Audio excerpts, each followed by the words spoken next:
We should just make this season 2, episode 1.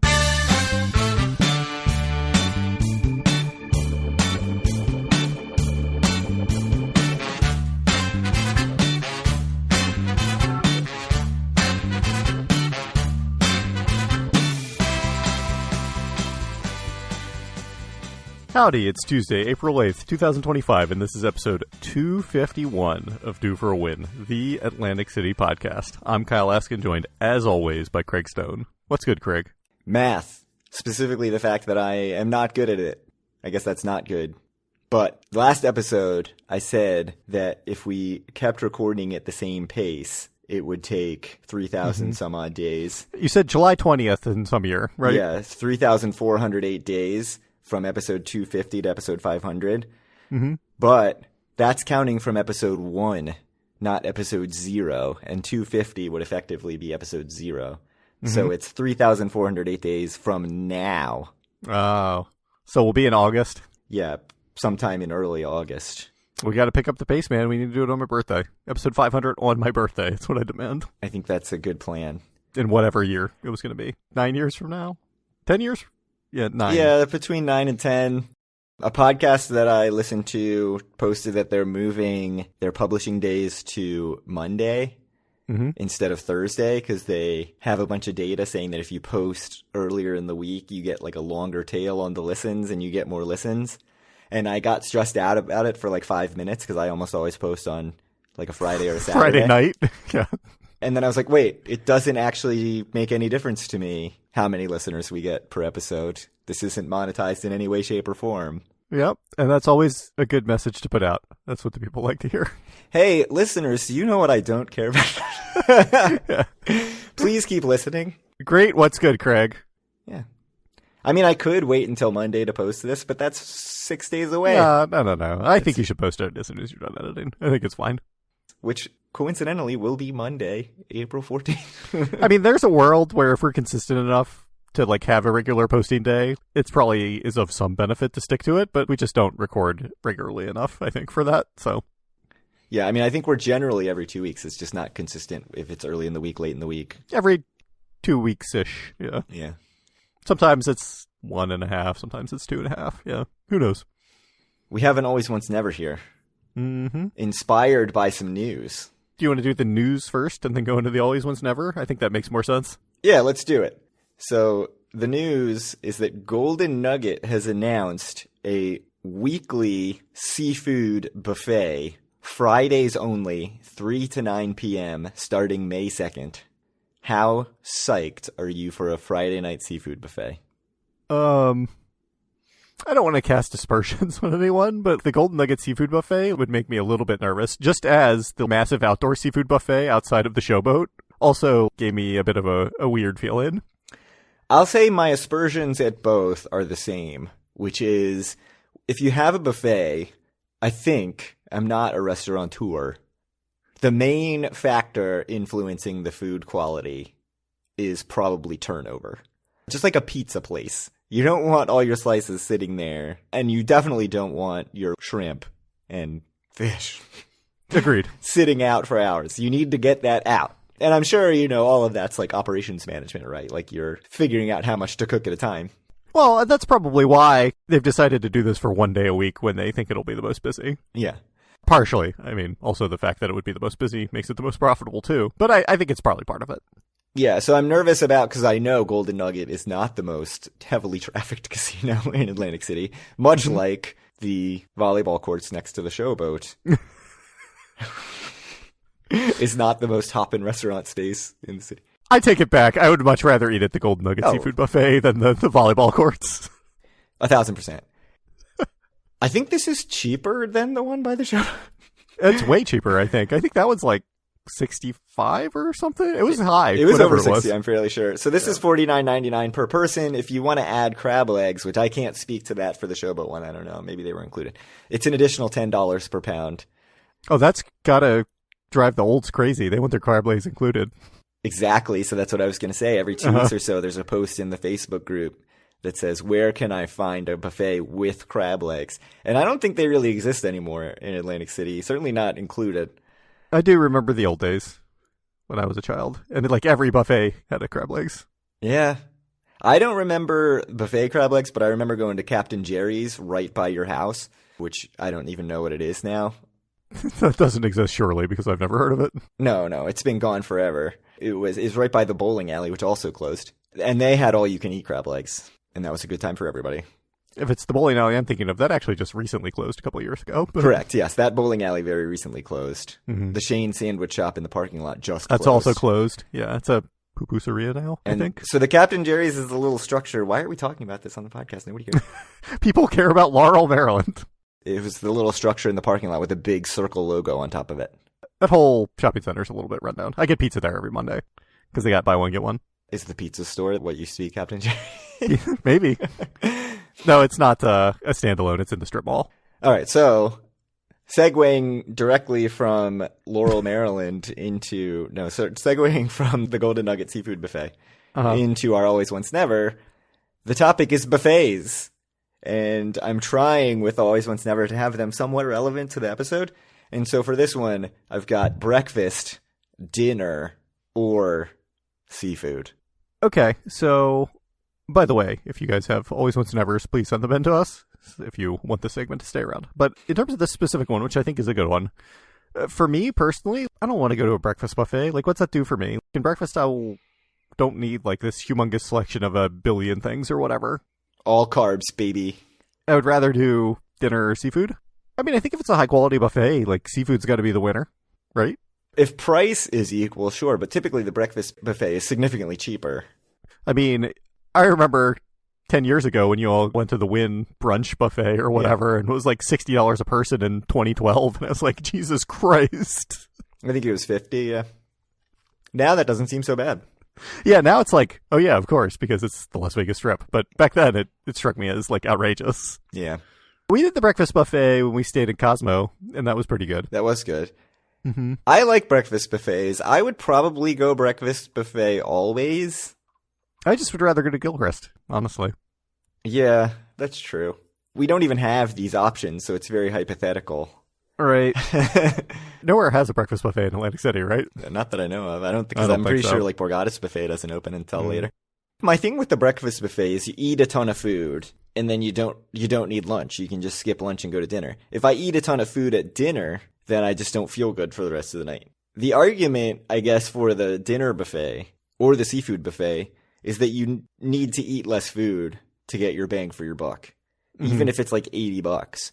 If you're paying $40 or even $30 for a breakfast buffet, that's a lot of pancakes that you've got. Right. And like, sausage links. And I don't even like eating most breakfast food all that much. For me, breakfast buffet is going in the ocean.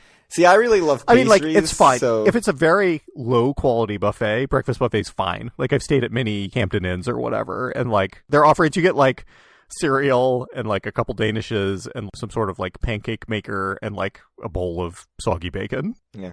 Fine. Totally acceptable. You know, that's, like, for the specific 2 out of 10 quality area, I guess. If you want something a bit better, like, I would much rather have dinner or seafood. I'll counter with this, that you're thinking of breakfast in terms of, like, a really good breakfast is not significantly better than the shitty Hampton Inn continental breakfast.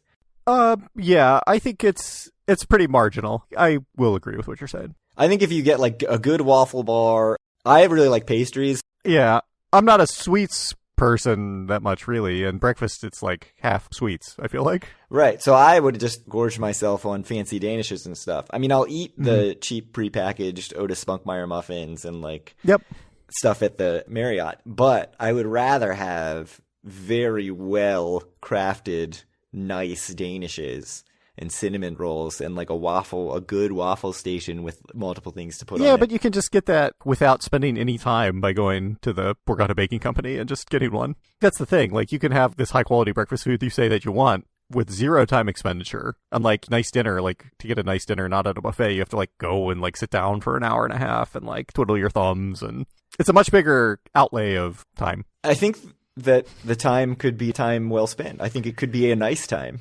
Whereas I think you see meals as just, you know, a thing that is taking time away, not a thing that is a use of time. Exactly. A good use of time. So anyways, what's your always once never? I mean, again, this is assuming that these are high quality buffets, of which they don't exist probably. You know, like, I mean, I don't know, but for all I know, the Borgata buffet or the Hard Rock buffet are perfectly edible. I haven't been to either one, at least in a very long time. Let's assume that the seafood buffet is fantastic, and we'll say seafood always, dinner once more, and breakfast never again. I'm going very opposite for you. I'm going breakfast always. Mm-hmm. Seafood once more, just because we talked about the Golden Nugget seafood buffet, and I don't ever need a dinner buffet. Yeah. Into the ocean. Yeah. Which basically throws every Atlantic City buffet, except for this Golden Nugget seafood buffet. That's true. I was originally trying to figure out how to incorporate like lounges or something, but I don't know about all that. Yeah, I mean, that's basically a buffet. Like the Amphora Lounge is a buffet, right? Yeah, pretty much. I mean, they come and serve it to you, but I think. Oh, yeah. They go up with your plate? I can't even remember. You used to, certainly before COVID. They may have changed it during COVID and not gone back to the buffet. Are we going to go to the Golden Nugget seafood buffet? I'd try it. I would try too. It would mean being there on a Friday night. I wonder if they will comp me to seafood buffets. Probably not. That's kind of a lot of money. Yeah, it's a lot. That would be like $100 of seafood buffet. Oh, it would be. It would have a big asterisk saying does not include crab legs. Yeah. Well, that's fine. I would understand. I guess one last piece of news before we get to our trip report, which we did indeed take a trip to Atlantic City and could talk about a new breakfast place that we ate there. The aquarium, it actually opened on March 24th, so you can put $5 officially into my column if you couldn't before because it was indeed past the date. Correct. Yeah, I don't know how the contract was written. Maybe if it never opened, you would never actually have to pay me money because... Good point. I mean, I think that once you go over... Yeah, I would think so too. But, you need to read the contracts carefully. That's true. Mm-hmm. So, anyway, any thoughts on the aquarium being open? I don't have much. I had fun with the kids when I went 5 years ago. I'll check it out next time I go with the kids. If it's still open. We should do a kids trip. We should. They would like that. Yep. Stay at the ocean. Go to the water park. We'll get some nasty grams. I feel like anytime I mention even like possibly bringing the kids to Atlantic City, even, the time that we stayed and only did things at Showboat and the Boardwalk Hall, I still got people like, oh, Atlantic City's not for kids. It's like, yes, that's why they have Disney on Ice there. Right. Anyways. You should tell them about kids in business class next and see what kind of response you get. Oh, did people not like that? Oh, boy. Don't get me started on the people's feelings about that. I've never been in business class, so I can't judge. I hope there are nothing but kids in business class. I hope there are nothing but crying babies in business class is what I hope.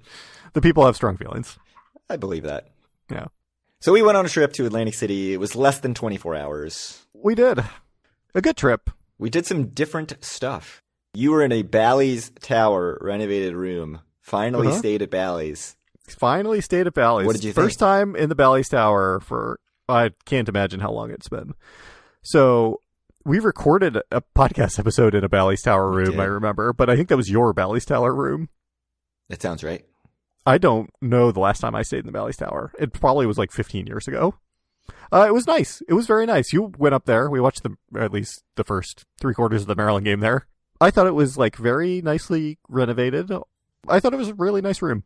I thought it was a very nice room. I was very surprised. I was expecting sort of a paint job, carpet change kind of a job on the renovation. They did an excellent job, I will say. They did a very good job on the room. I think I told you when we were there, it reminded me a bit of when I stayed, or maybe we both stayed in Golden Nugget in like a newly renovated room there, which I also thought was very nice, like surprisingly nice for the idea that I had in my head of the caliber of the casino that it was. Right. I was in the Claridge, which I thought was fine. It was still, it feels very old in there. The hallways feel very old. The room itself was a room. Like, I don't know. It wasn't as beat up as the Chelsea Tower.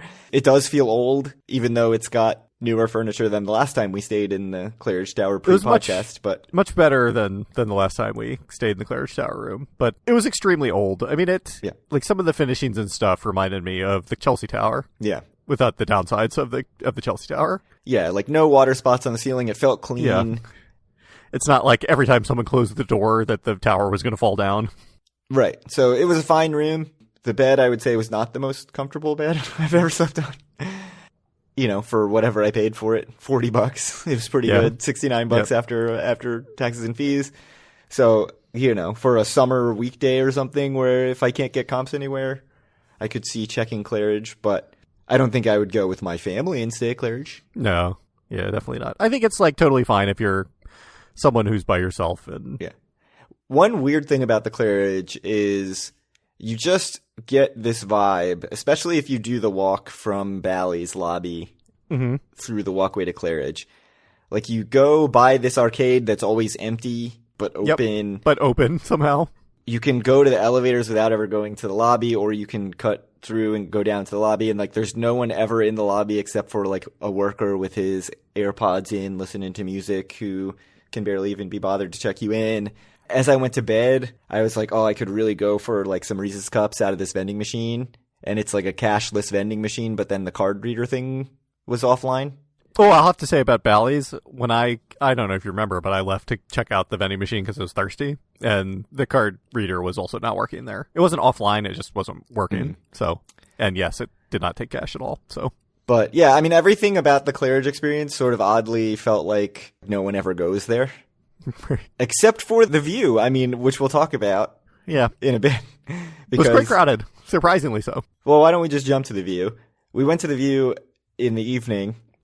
The top of Claridge. That's probably like 6 o'clock when we went or something. Yeah, and the elevator wasn't going all the way up to the view, so you had to walk up 2 flights of stairs. Yeah, it wasn't broken. It was that they were doing renovations on the elevator area at the view, so you had to walk up from the full floor below or whatever. Yeah, so as we are like getting into this stairwell and having not seen a soul in the Claridge, we were like, this place is going to be so empty. There's 0% chance. And then we get up there and there's like 15 other people in there, and the bar's pretty crowded, and it was surprising.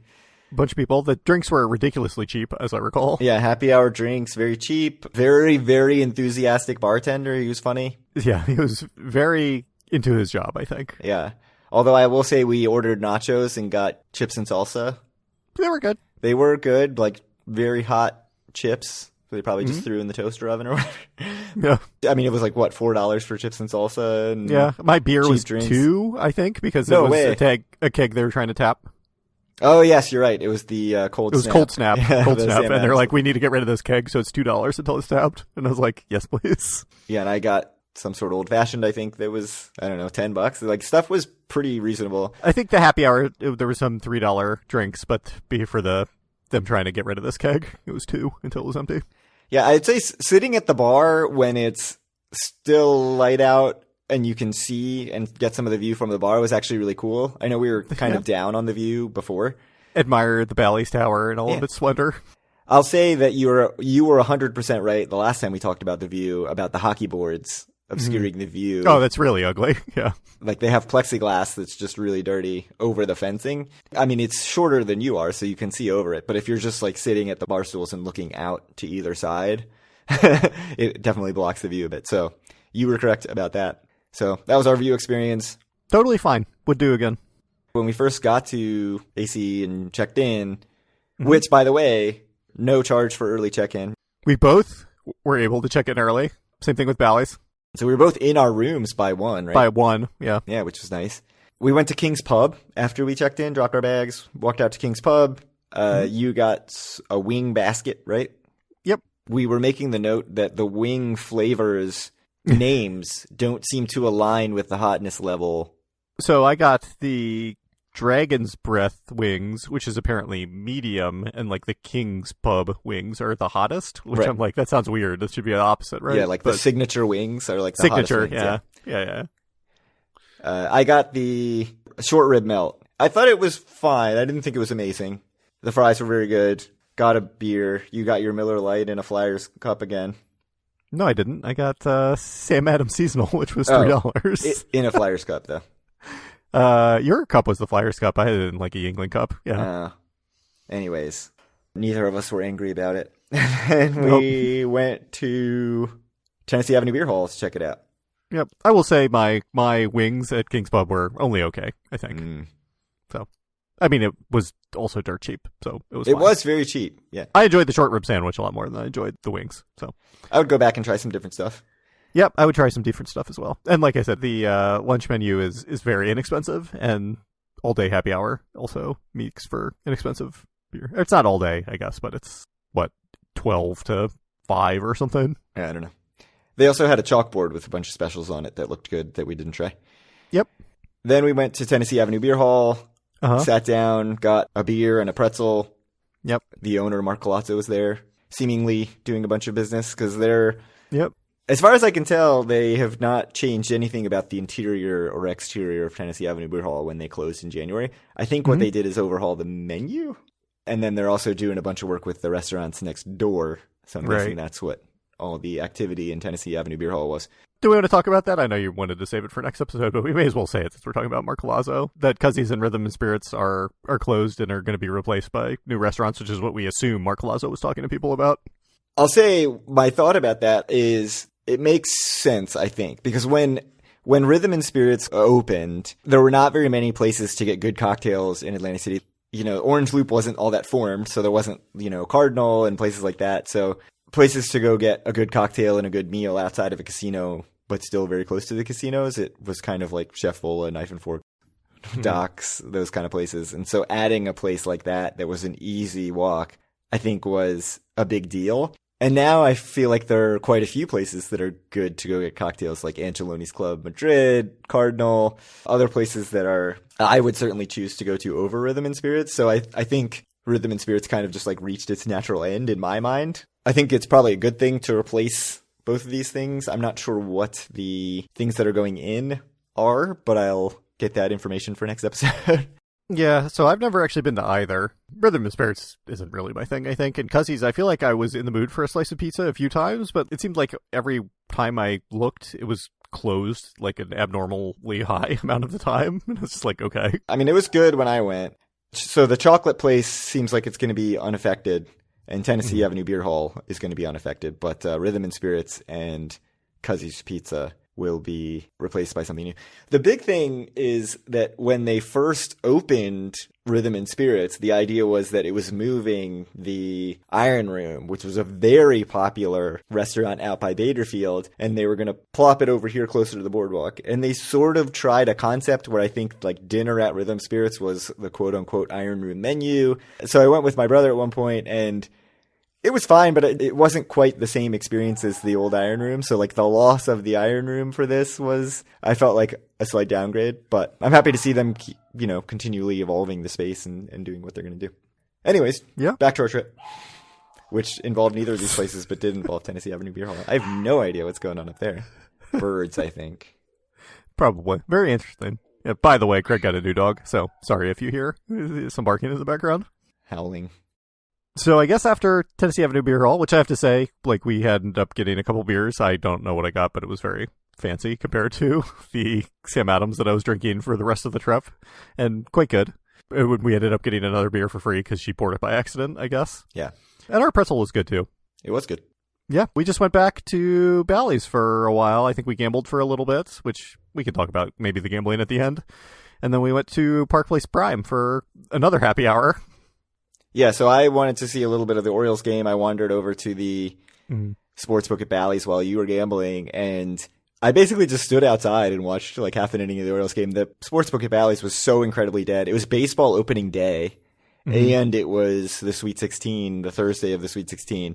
Right. Which the Sweet 16 games hadn't started yet. But I figured for baseball opening day there would be a decent crowd. There's no video poker at the Bally's Sportsbook, which if there was, I probably would have sat and played some video poker, which we'll talk a little bit about the video poker options at Bally's when we get to the gambling part. But yeah, we went to Park Place Prime after that, the renovated former Guy's Chop House space. I thought the space was very nice. Like, I think they did a great job with the renovation. It feels very upscale. The view is excellent. We sat at the bar. The bar area is super nice. The happy hour included $10 cocktails, $2 oysters. We got some $6 little crispy tacos, tuna tacos that were very small but very good. I think $6. $6 is a bit much. They're really, really small. Right. Yeah. I mean, you'd need to eat like 6 of them for a meal, and that would be $36. That's a lot. I thought Park Place Prime was very nice. It was nicely done. Like, it was a pleasant place to be. I thought the food was all good. I mean, it's obviously not as cheap as happy hour at King's Pub or The View or whatever. Yeah, but it's significantly more upscale. Right. And the $10, I got a $10 Manhattan. I thought the Manhattan was very good. So that was cool. And the bartender was nice. Yeah. So cool option at Bally's because it feels like it doesn't fit the vibe of the rest of the casino. Right. But yeah, it was good. And if you are like me and happen to have a dining credit, it's a good place to use it. Oh, yes. I forgot you did use the dining credit there. We already talked about The View, which was our next stop after that. Yep. So I guess beyond the gambling, this is when you came up to my room and watched a bit of the Maryland game. I watched the whole game up there. You ended up leaving halfway through the second half when it was clear what the outcome was going to be. Well, we did at one point walk over to the Caesar Sportsbook Uh-huh. and watched, I think, a few minutes of the first half there, except they were like checking people in. I don't even know if you had to Pay or make an appointment. make a bet or pay or what the deal was, but there was like not many people actually sitting in the sportsbook. No one was there watching for Sweet 16. for opening day in Sweet 16. Right, but then it was roped off and you had to stand way back behind those big poles that block Yeah. out the screens. And like, I'm not going to go interact with a human if I don't have to. So I wasn't going to go ask like, hey, what's the deal with the check-in here? That's not how I operate, even for the podcast. Fills me with sadness. The Wild Wild West. Makes me sad. Right, I know people really like that sports book, but yeah, it's something about sitting in the big empty Wild Wild West just doesn't do it for me right now. Obviously, yeah, and then we went up to your room and watched some of the Maryland game, and then, yeah, when it became very obvious that Maryland was losing that game, I was like, I'm not sitting here and being sad. I'm going to go back down and play slots and be sad. So I guess before we talk about the gambling, or maybe we should talk about the gambling first. Well, I did get a drink at the Carousel Bar. That was the other place I got a drink, which sort of spins intermittently. It rotates intermittently. Sometimes it'll just stop.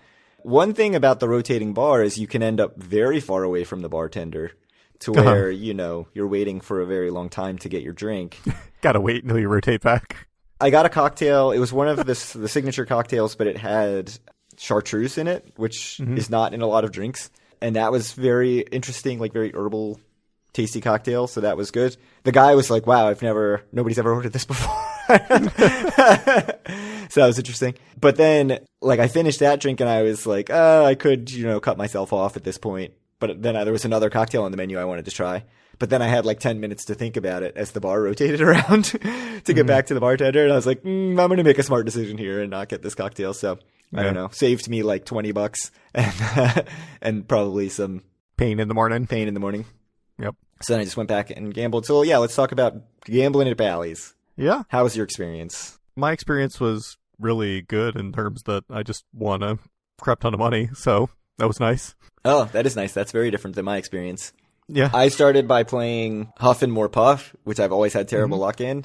And I was immediately down $60 within like 10 minutes of playing at Bally's. That feeling of just like, oh, I'm almost certainly leaving this trip down now. Because of the $60. It just puts you in a hole that like you need a huge bonus to get out of. So if you're only a slot player and you are so quickly in a hole like that and you're not playing, $5 a spin, it makes it pretty hard to get out of it. I mean, I guess you're always, a couple clicks away from a big bonus. Yeah, you're always one spin away from a $100 bonus or $200 bonus, I think. Yeah, I don't know. It was not a great start. I did end up actually on the morning that we left, hit a $40 bonus on Huff and More Puff. So it is possible. I finally did it. I'm not like, in love with the game or anything now, but I know everybody else loves it. Walked around, played a ton of slots. You played Ultimate Texas Hold'em. What else did you play? You played craps? Yeah, I played a bunch of craps. I played a few sessions of craps. I lost money at craps. I had one pretty bad losing session, and in one session I broke even. Ultimate Texas Hold'em, I won a little bit, but not really anything to write home about. My big winners on the first night were I won a bunch of money at Heidi and Hannah's, which I think was right next to you. Yeah. Where I cashed out up $250, let's say, and then I won really a ton of money on Sensei Master, if you remember that. Oh, I don't. Sensei Master. Oh, is that one of the like Link games? There's a Link game in the middle, and it had like all the Karate Kid looking dudes. Yeah. So anyway, I was up over 600 on that, which was nice. Surely you remember me playing that because you came by and we were talking about it, but that's fine if you don't. You played some other like that Buffalo Reel game. So then the next day I had another huge win at 9.5 Jacks or better, which there is one machine in the Bally's that's 9.5. No, there's one other one. There's one random 50-cent 9.5 machine. Okay, so there's two 9.5 machines? Yeah. So, I won quite a bit. I ended up getting a straight flush there, which was nice. Had a one outer that I hit for a straight flush, which was my first straight flush since probably, I think the last one I got was at Bally's a long time ago, probably 10 years ago. So that was good. It helped me out. So I cashed out 500 up on that machine. Yeah, then played some Buffalo Golden 7s for a while, like a 3-reel Buffalo machine, which I thought was fun. Lost a little bit, but I enjoyed myself. Yeah, interesting machine. interesting bonuses, like the reels go gold or red, depending on... Yeah, I like 3-reel machines in general, and so it was nice to see kind of a newer interpretation of that. Yeah, there was an older, like, Buffalo Gold collection, which there's a standard video, like, Buffalo Gold collection, but there is a reels version of that, and I really like that version, but I haven't seen it anywhere in a long time. Yeah. I thought the slot selection at Bally's was pretty decent. It was decent. I was really disappointed because, I was talking about how I played Wonka there for quite a while, and they had a few machines there in January, and they had no Wonka now in March, so I was sad. I played a little bit of Wonder Woman, got to hear the song a couple times. They had the firecracker game that I played last time with my wife called Bao Zhu Zhao Fu. Bao Zhu Zhao Fu. And so I did at one point hit the bonus, even though the firecrackers on the one side were like very low.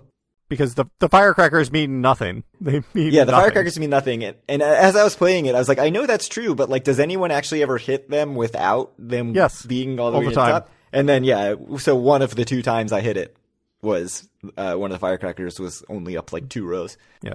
The firecrackers only exist to mess with people's minds. Yeah. I like the bonus. It's one of those link games, but you can get like multiple screens of the link games. So it's cool. It's a fun game. I'll keep playing that, even though the firecrackers mean nothing.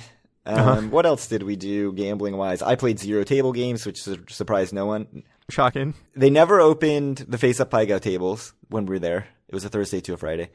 Yep. All the blackjack was at least $15. The craps 15. was 15 or 25. 15. Yep. Everything was pretty much 15. I mean, maybe some of the carnival games were 10. So I was thinking, like, for Bally's, like, I was expecting some value gambling, but they really don't have it. UTH was 10 when I was playing it. But, it's not actually 10. It's like, whatever, a bunch of the other carnival games where you're putting out a lot more than that. Apparently, I played some game called Dollar Storm Buccaneer.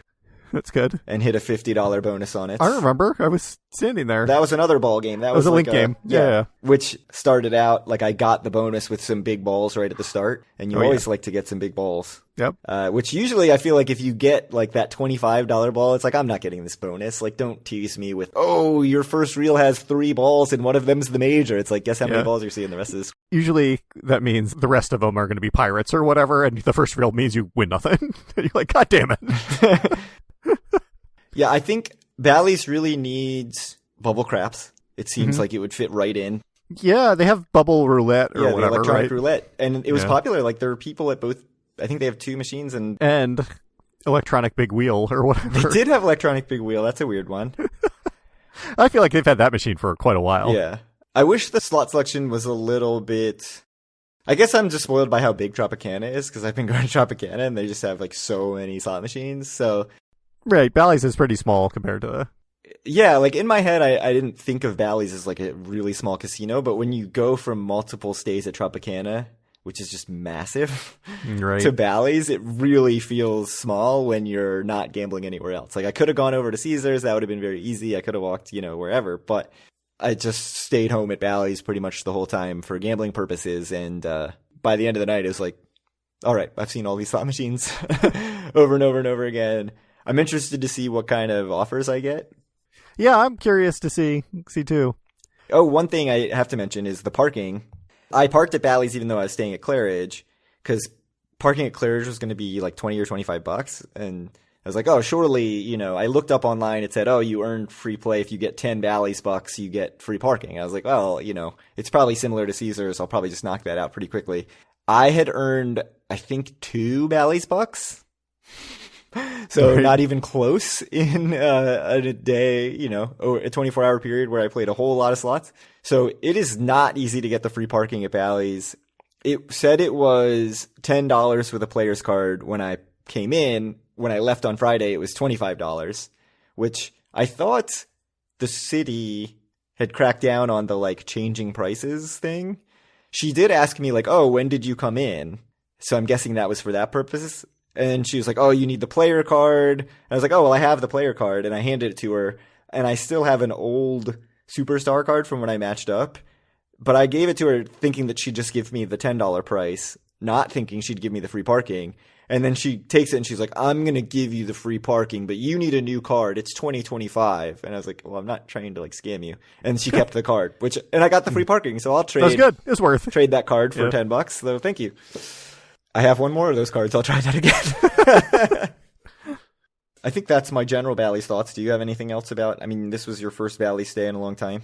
Yeah, obviously, I said the room was very nice, way nicer than I was expecting. So if you want somewhere nice to stay, like I think Bally's could definitely fit the bill, especially given that I didn't even have resort fees, which I don't know if it had to do with my play or the fact that I'm Superstar.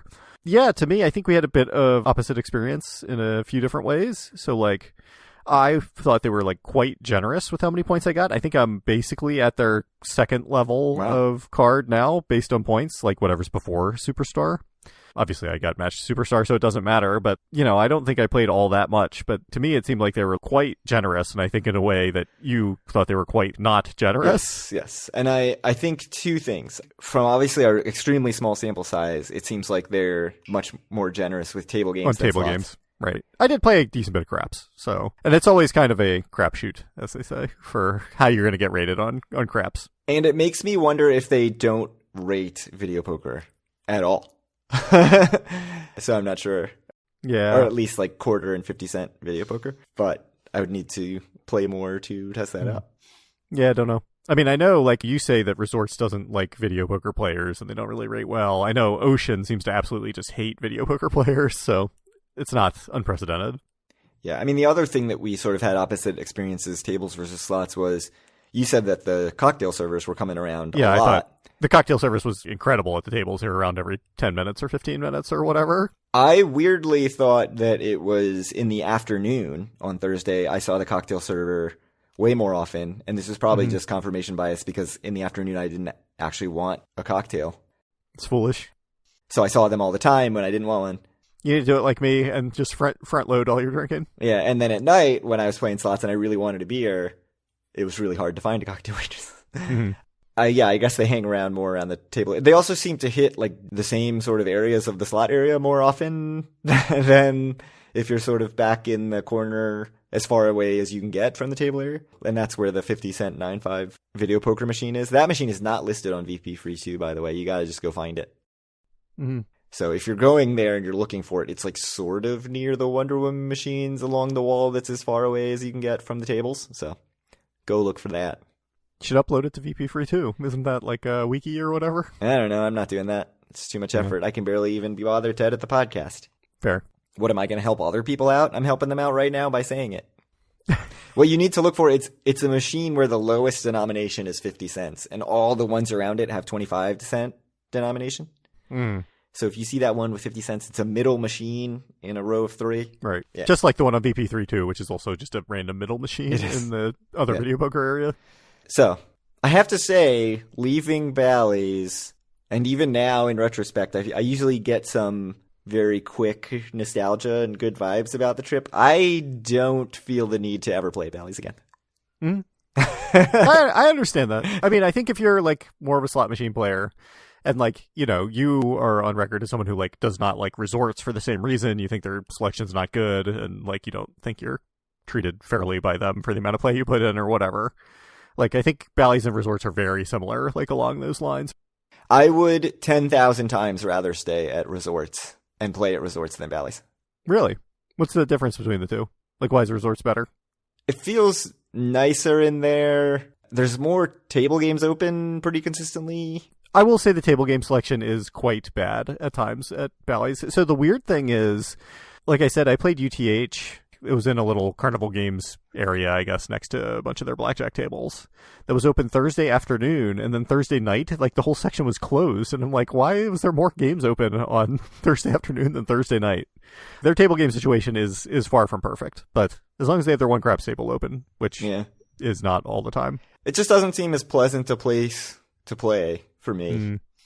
I mean, I have so much nostalgia for Bally's too, honestly. So that could be part of it. Like, I've played at Bally's like way, way more than I've played at resorts or probably, honestly, any other casino in Atlantic City other than maybe Caesars or Borg. I do feel the need to go back to Golden Nugget because I think my immediate reaction to Golden Nugget was very similar to my immediate reaction to Bally's, which was like, it's small. I kind of just ran out of things to do by the end of the night. Well, that's why you got to spend a couple hours at the live band or whatever at the end of the Golden Nugget night, right? Right, and they don't have that at Bally's. So, so I would be interested to see how I feel, because right now in my head, I think I would rather go to Golden Nugget than Bally's, with Really? the exception of Bally's has the location. Right.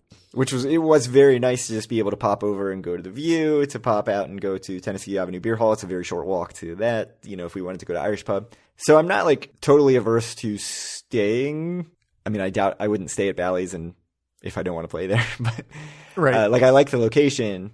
Just the thought of having that as my home casino, I'm just like, oh no, I don't want it. Yeah. I mean, for me, between the location and like the fact that I'm apparently treated pretty well there, I would have no problems going back to Bally's, but I don't know. What should we do next? When's our next trip? Should we go do a one-night trip to Golden Nugget soon? We should. I don't know when that's going to be. Soon? With dog here barking up a storm, getting mad. Soon? We'll see. May? Maybe. One night? I will say, my one other overall thought, I'm finding myself really liking the 24-hour trip. We didn't talk about the most important part. What? We went to Essel's. Oh, we did go to Essel's. You're right. How did that not make the list? So we went on our way out of town at like 10 o'clock in the morning. We had breakfast at Essel's on, I don't know if it's on Route 40, but at least adjacent to it. Essel's Dugout. I know we've gotten emails about it. I got the Essel's Messel, which is basically just a regular breakfast sandwich, but with potatoes on it, like breakfast potatoes. Taylor ham and whatever. I'll say it tasted good, but I will say like the texture of a sandwich with breakfast potatoes on it is exactly what you'd expect. I don't think I would have liked it. I should ask for like some hot sauce or something, but the flavor, like the meat and the egg and everything was good, but I don't know that I need a breakfast sandwich with breakfast potatoes on it. And I had like basically the equivalent of whatever the Hungry Man number 2 equivalent is there. And I thought it was pretty good. I thought that most of the food was better than what you get at Gilchrist, with the exception, of course, that the pancakes were just 1,000 times worse. So yeah, that's a tough one. You go to the Gilchrist for the pancakes, but like I thought the eggs were very good. I thought the breakfast meat, which I think is like usually not good at Gilchrist, to be frank, was like very, very good. The grits were good. So I enjoyed it, and the pancakes tasted like pancakes you'd get at a diner, which is, much worse than Gilchrist pancakes, which are incredible. I thought it was interesting. I thought it was a cool spot. They do a lot of like Uber Eats business. If for some reason I happened to be in that area again, or like wanted to get breakfast going out of town, like I would do it again for sure. It's just like not super convenient. Right. Unless you happen to be leaving in the morning and want to get breakfast on the way out of town. Yeah, and even in that case, I feel like I would usually rather just do Gilchrist or Maria's Luncheonette or something like that. So I don't know if I'll ever be back to Essel's, but I thought it was worth doing. It was good. I thought it was good. Yeah, it's something that, like I said, if you're leaving town and want to stop outside of town for whatever reason, like 5 minutes outside of town, you can do it. Or like 25 minutes outside of town if you go whatever route Greg went to get there. Yeah, Apple Maps took me all the way down to the like World War II Memorial or whatever it is, out to go up 40 instead of out the expressway, as you should, which would be literally 1/3 as long. I was like legitimately just sitting there and like, I wonder if Craig's coming or whatever. Yeah. As I pulled into the parking lot, you texted. I texted you like, 15 minutes after I got there or whatever, like, you coming. Did you get lost, I believe was the text. Oh, yeah. And the answer was kind of, I guess. Apple Maps got lost. I mean, so you mentioned the next trip, May trip. You had talked about trying to get a bigger group going. I don't think they're going to want to do Golden Nugget if we attempt that, but... Yeah. Well, certainly if people want to go, I think it would be a lot of fun. I don't know if people want to go or not, but... Yeah, bigger group would have to be weekend, I'm almost sure. Yeah. Like or, a Friday to Saturday, maybe. I've said that bigger group, we can go to Vegas at some point, too, maybe. But if people want to do that. I wonder how much buy-in there would be for another Vegas trip. I get the sense that people would rather do something else, but, I'm, of course, up for Vegas. I mean, I suggested something else, and there was zero interest in it, so we'll see what people actually think. I mean, I'll do whatever. Okay, well, we'll figure that out. All right. Fun trip. Yeah. Fun trip, I say, but also I'll never go to Bally's again. Yep. For me, I thought the trip was really, really good. I liked all of the places we went. I really enjoy going to restaurants for like 30 to 45 minutes, which we did a bunch of. Yeah, again, I love the happy hours. I love the deals. I will say the Park Place Prime, I thought was a standout. Just like a cool experience. Absolutely worth doing if you're staying at Caesars, if you're staying at Bally's. Like pop over there for the happy hour because it's a really cool place to sit and get a drink. Yeah. Get some oysters, get some appetizers. Yeah. Well, we have to go back sometime so that we can use my lounge pass if it's wherever there on a weekend. That's true. Because I get free lounge for 2. Yeah, I would say Park Place Prime was probably my highlight of this one. Yeah, I thought Park Place Prime was good. Yeah, I think it was the highlight. I'm down with that. Or I like Essel's quite a bit as well. Yeah, I mean, I'm usually pretty skeptical of like the generic in-house restaurant sort of thing, but yeah, I thought they did a good job. Yep. All right. Well, thank you guys very much for listening. If you want to reach out to us or any of our other listeners, you can do so at our Facebook group, facebook.com/group/DoForAWin. Find all of our great content at DoForAWin.com. Reach out to Craig on Twitter at DoForAWin or me at Kyle Askin. And send Craig questions to DoForAWin@gmail.com. And also, always once nevers. Yes. Or we could just end always once never. Yeah, we could do that too. What short-lived thing will replace it, though? That is the question. Yeah, we had scenarios for like 2 episodes. We had history. Do you remember when we were watching Boardwalk Empire for God knows how many years? Of course. That was at the end of the episode, but still. Yeah, that was COVID time. Yeah. We had to talk about something. Phew. All right. Well, we'll talk to everybody in 2 weeks. Maybe. Yeah, thank you guys so much, and we'll see you all in 2 weeks. Maybe slightly less than 2 weeks, so we can get episode 500 in on my birthday. Oh, yeah, good point. We got to do like 13 days episode stretches.